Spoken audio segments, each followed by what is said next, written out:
Today we're going to talk about the early stages of communication and how do we work with a child in floor time and gestures. So, there are different steps to communication, especially with kids with autism. The first rule of communication is the triangle of communication. It means me, you, and the object.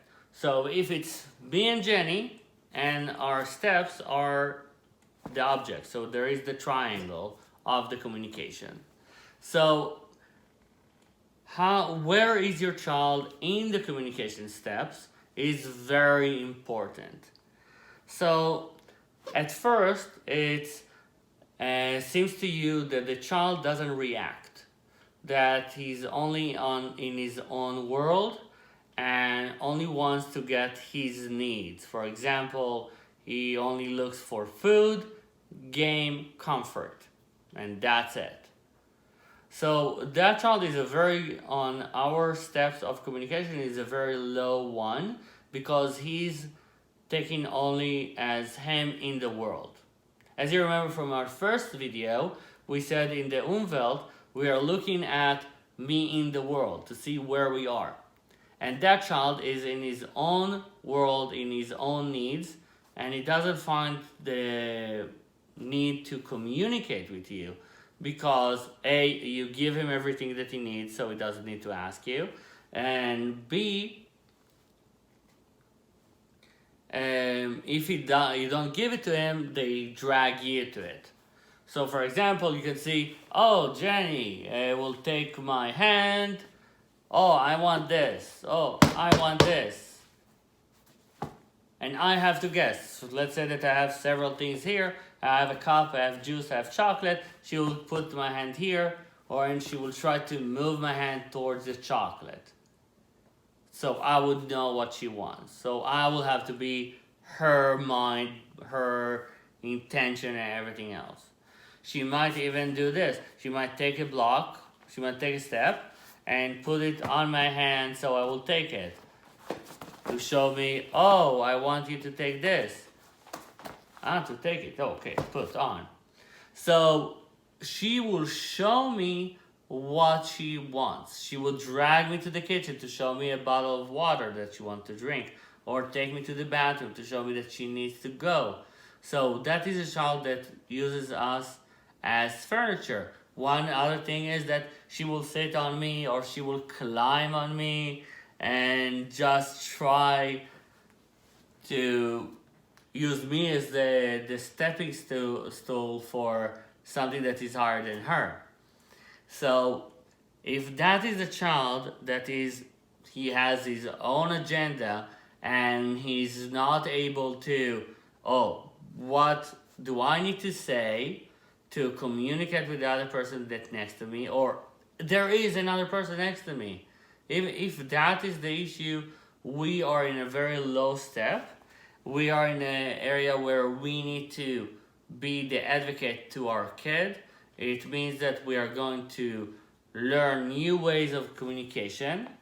For example, we are going to put pictures so the child can bring us the picture. That calls specs. That the child will have a very defined area of learning that he will have. For example, during breakfast, I will put drinking, and I will put a board with drinking, cereal, going to the bathroom, I'm done. So all of those things will help us to understand him, and he will be able to be happier because he will communicate with us. He will show us what he wants. When he will do that, he's actually advancing to the way that, there is someone else, there is something that I'm requesting from. I might not even know yet who it is, if it's dad, mom, a caregiver, a nanny, or a teacher. But I know there is someone. I have someone that if I would show a picture and I'll put it here, or I will give it to someone's hand, there is someone that will fulfill my need. So that is something that we want to go. We want to go from, I don't know who it is, and I don't know how to request, I just pull someone, to someone that I request. And from there, I want to go to communication. So how do we start with communication? So the first question as a parent that you need to ask yourself is your child can point? Can your child use his voice to say words or things that are similar to the word that he wants? For example, cookie, you will have different variations of cookies. Maybe he's saying it in a different language. For example, let's say that you're speaking Portuguese in the house, or Russian, or Hebrew, or English, or Russian, or whatever. And your child saying the word that he knows that he hears around the house, fine. But if he doesn't point, it means that he doesn't understand his body yet. He doesn't understand that when I do this, I have the extension of my body. This is the first step of understanding communication. That I have an extension to my body. Even if your child doing this, or any variation that he's reaching, he's showing the start of a language. He's understanding the request that he needs. So, Jenny right now, she's just showing me, I need this. And she might ask for cookies only. And that's something that I will work with her and I will show her different things.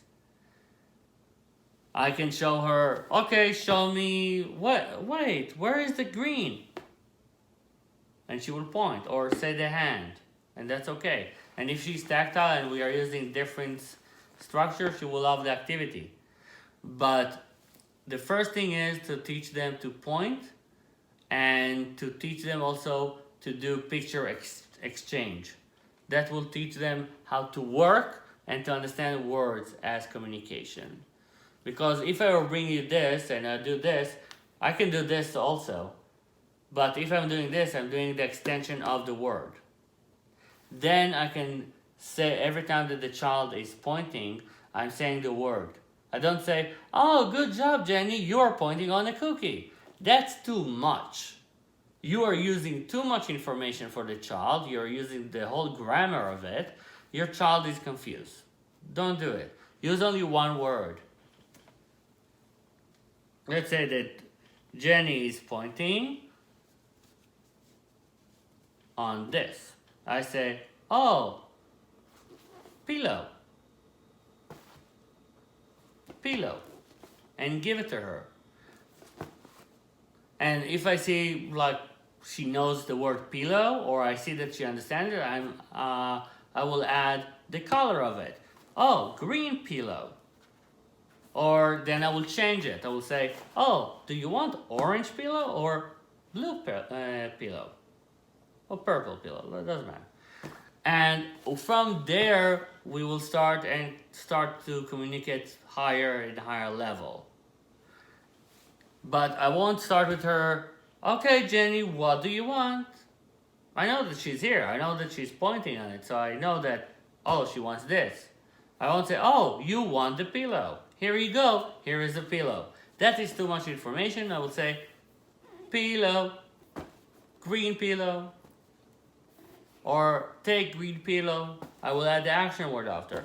So she will know what is expected from each step. Now, if we see that she is advancing, she knows which pillow, we can go to a stage that we are playing together. And that is very important in a couple of ways. First, understanding communication is understanding that triangle of communication, what we talked about. It's me, you, and the object. That is the higher level. Another thing is that she learns that word has meaning. What do I mean? That if I say put, and she's putting, she knows, oh, I will have an effect in the world by saying to someone else, put, or drop, or anything else. So she learns the power of the word. And from there, we can continue faster to another steps. So, how do we teach it? We teach it by doing repetitive games with her and repeating the words. When we repeat the words, we teach her the meaning and of everything. So example, pick up, put down, pick up, put down. And then when she did all of it, we say, oh, you built a tower. Tower. Do you want to push? Push? And she will repeat, push. Now let's say that she's not verbal. We have tried all of it and she's not repeating the words. She is able to point, but there are no words coming out. What we will do is we will teach her gestures. Now, gestures are not sign language. When we teach a child a gesture, we are teaching them the extension of their body. And this is the point that we want to do. We don't want to teach them sign language because it's a different thing. It's actually a complete language that people who are hearing impaired or deaf are using to communicate. So as the way that you won't teach her Braille, you will teach her writing and reading, you teach her also gestures. Gestures we are using when we are overseas, for example, and we don't understand the language. We use it as pointing, can you give me, check. All of those things are gestures. Okay? Now, we're going to do a short movie about what are the gestures, what are the main gestures, so you can come back and see and watch them. If you have any question, please put your comments here in the comment section or send me an email to info@autismcan.ca. I hope you enjoyed this movie. I know it was a short one, but if you have any question, I really want to hear you.